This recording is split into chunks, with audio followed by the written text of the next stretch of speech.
Our big story tonight, an historic day on Wall Street with the Dow cruising past 23,000 for the first time. It's good news, but could it mean bad news for your bottom line? Good evening, I'm Joe Dana in for Mark Curtis. Team 12's Nico Santos is verifying the impact for us tonight, whether you invest or not. Nico? Yeah, this is going to affect a lot of people, and it's really not easy to explain the stock exchange, right? It is easy, however, to notice that as those numbers go up, oil prices, for example, go up too. In fact, you may have noticed that at the gas station recently, and it affects almost everything else. The Dow Jones hitting almost 23,000, an all-time high. You've heard that bell before, but it doesn't mean much because you don't invest, right? Wrong. We verified you are not immune, and it's not all good. Here's how.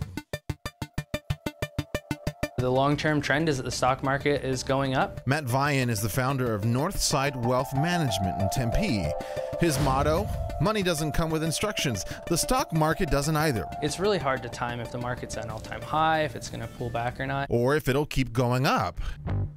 Vian doesn't suggest making any changes to that just yet, unless If you're starting to get closer to retirement, you might want to start backing down your risk and not be 100% in stocks. And some people don't have 401ks either. We also verified that there have been and will be indirect impacts. Rent is getting more expensive for people. This week we've had fuel prices that have started to rise as well. And that can mean more expensive goods and services. Everything kind of rises with that. It'll create some inflation. But Vian says it's not clear if it's cause and effect or if the stock market and oil prices are simply going up together. If you want to jump in on this trend, investing is always a risk. Vian suggests not looking for instant results. The Dow Jones was around 13,500 right before the crash. Now it's at 23,000, so you would be up from where you bought in. If you almost double, yeah, if you did not sell.